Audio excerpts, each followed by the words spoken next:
යටගිය දවසේ බරණැස් නුවර බ්‍රහ්මදත්ත නම් රජ කෙනෙක් රාජ්‍ය කරන කාලයේ අප මහා බෝධිසත්වයන් සාත්තුනායක කුලයෙහි ඉපිද 500ක් ගල් රැගෙන කාන්තාරය හරහා වෙළදාමේ යන්න පිටත් වුණා.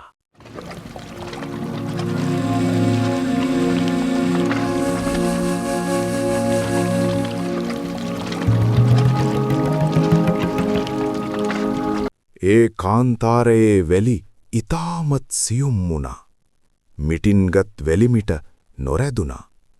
හිරු නැගි වැලේ සිට අගුර්මෙන් රත් තිබුණා. දවල් කාලයේ ඇවිදින්න අමාරු වුණා.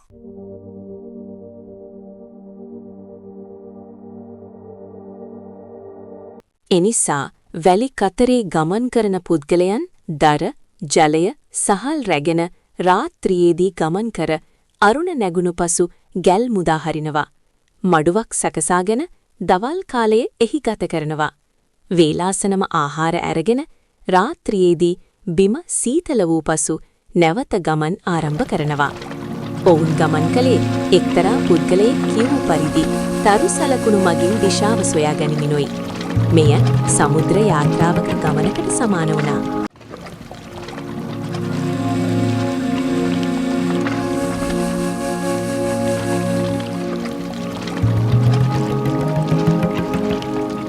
අප බෝධිසත්වයන් නිම ක්‍රමයෙන් 60ක් යොදුනක් ගමන් කර තවත් එක් රාත්‍රියක් ගිය කල ക്ഷേම භූමියකට ළඟා විය හැකි බව අනිකුත් වෙලෙන්දන්ට කිව්වා.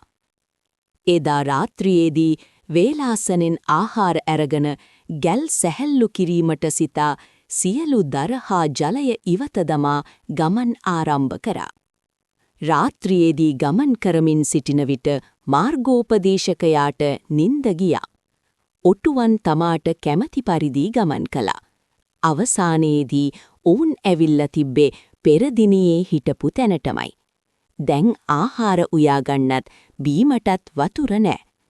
රාත්‍රිය පුරාම ගමන් කළ නිසා හැමෝම හෙම්බත් වෙලා හිටියේ. නායකතුමනි, අපට හරිම පිපාසෙන් ඉක්මන වතුර නොදවතියේ. මම දනිමි.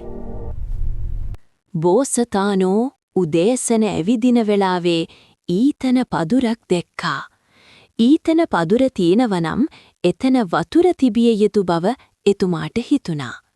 අත්වැසියෙක් ලවා උදැල්ලක් ගෙන්වාගෙන ඊතන පදුර ළඟ හාරන්න පටන් ගත්තා. අනිත් අයත් එතන හාරන්න පටන් ගත්තා. හැබැයි වතුර හම්බ වුණේ නෑ. හැම දෙනාම මහන්සියෙන් හෙම්බත් වෙලා උත්සාහය අතහැරියා. බෝධිසත්වයන් වහන්සේ තමා උත්සාහය අත ඇරියොත් සියලු දෙනාම පිපාසයෙනුත් බඩගින්නෙනුත් මිය යන බව කල්පනා කරලා වීර්යය ඇරගෙන ලිදට බැස යකුලින් ගලකට පහර දුන්නා. හැමෝම පුදුමයටපත් කරමින් වතුර උල්පට මතු වුණා.